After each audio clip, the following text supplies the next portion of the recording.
গত বছর ডিসেম্বর মাসে জুলাই গণঅভ্যুত্থানে শহীদ পরিবার ও আহতদের কল্যাণ ও যাবতীয় বিষয়াদির প্রশাসনিক দায়িত্ব মুক্তিযুদ্ধ বিষয়ক মন্ত্রণালয়ের উপর ন্যস্ত করা হয়েছে।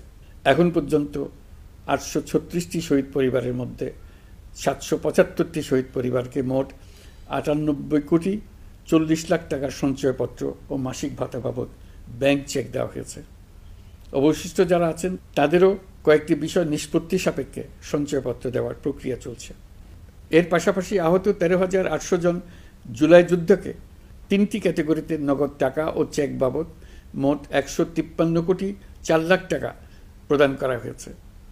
এর মধ্যে 78 জন অতি গুরুতর আহত জুলাই যোদ্ধাকে সিঙ্গাপুর, থাইল্যান্ড, তুরস্ক এবং রাশিয়ায় উন্নত চিকিৎসার জন্য পাঠানো হয়েছে এবং চিকিৎসা ব্যয় বাবদ এ পর্যন্ত 97 কোটি 50 লাখ টাকা ব্যয় হয়েছে।